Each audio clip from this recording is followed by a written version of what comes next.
नमस्कार, माझं नाव भक्ती जितेंद्र पटेल आहे. मी इयत्ता 7वीत शिकते. माझ्या शाळेचं नाव गर्ल्स इंग्लिश मीडियम स्कूल आहे. आज मी आशा पाटील लिखित वाचनाची वेळ ही गोष्ट सादर करीत आहे. आजकालच्या मुलांना वाचन म्हणजे कंटाळवाणी गोष्ट वाटते. TV, video games, computer, mobile या सर्वांशी त्यांची मैत्रीण पक्की झाली आहे. खरे तर सोनालीला ही पाठ्यपुस्तकाव्यतिरिक्त इतर पुस्तक वाचण्याची बिलकुल आवड नव्हती. तिची आई आणि मोठ्या भावाला मात्र आवड नव्हे तर वाचनाचे वेडच होते. तिच्या आईने बऱ्याच वेळा वाचनाकडे तिचे मन वळवण्याचा प्रयत्न केला. आपल्या अभ्यासाशिवाय दररोज किमान 2 पाने अवांतर वाचावी असे तिचे मत होते. खूप प्रयत्न करूनही सोनालीला अवांतर वाचनासाठी प्रवृत्त करण्याकरिता आईला यश येत नव्हते. एकदा सुट्टीमध्ये तिच्या आईने एक गोष्टीचे पुस्तक तिच्या हातात दिले आणि सांगितले, सोनाली, मला एका शाळेत पाहुणी म्हणून बोलवलं आहे. तिथे मुलांना मी एक गोष्ट सांगणार आहे. मला खूप काही गोष्टी माहीत आहेत, पण कोणती गोष्ट सांगू ते समजेना. या पुस्तकातील एक गोष्ट सांगावी असं वाटतंय. तू यातील एक छानशी गोष्ट मला निवडून दे. मी तीच गोष्ट शाळेत सांगेन.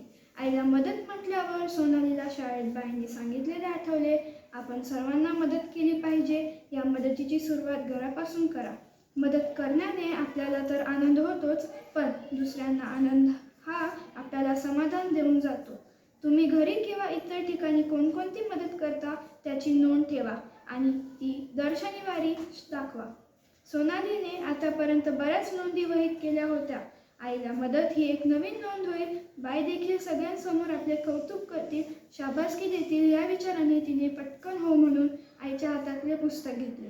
आईने तिला दिलेल्या पुस्तकात छोट्या छोट्या कथा होत्या. नुसत्या कथांची नावे वाचून कोणती कथा निवडायची ते कळेना. शेवटी तिने नाईलाजाने एक एक करून जवळजवळ 10 कथा वाचल्या. अवघ्या 1-1.5 तासात सारे पुस्तक वाचून झाले. खरे तर प्रथम तिला हे काम फारच कंटाळवाणे वाटले होते, पण जसजशी ती पुस्तकातल्या कथा वाचू लागली तसतशी तिला पुढची कथा काय आहे, त्यात काय लिहिले आहे याविषयी उत्सुकता वाटू लागली. त्यानंतर तिने पुस्तक केव्हा संपवले ते तिलाच कळले नाही. कथा तर सगळ्याच आवडल्या, त्यातील कोणती निवडायची ते समजेना.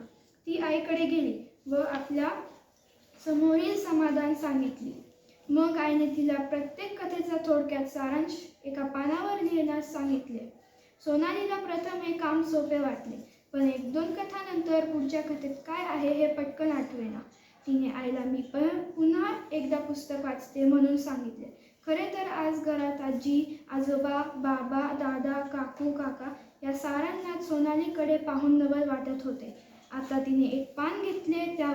त्या पानावर कथेचे नाव आणि त्या कथेत काय सांगितले आहे ते थोडक्यात लिहिले. बघता बघता तिचे पान भरले होते.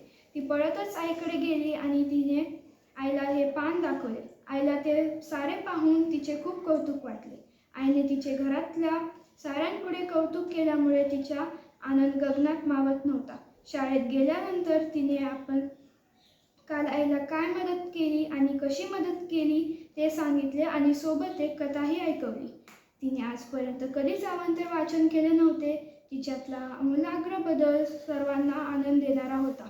वर्गात प्रथम बाईंनी आईला मदत केली म्हणून अभिनंदन केले आणि नंतर तिने वर्गात एवढी छान गोष्ट सांगितली म्हणून कौतुकाने तिच्या पाठीवर शाबासकी दिली. सोनालीला आज खूप खूप आनंद झाला होता. तिने आता घरातल्या शाळेच्या वाचनालयात अनेक पुस्तकांचे वाचन करायचे ठरवले होते. आईने सांगितल्याप्रमाणे तिने एक वही केली होती. त्यामध्ये ती आवडलेल्या ओळी किंवा एखादा प्रसंग लिहून ठेवत असे.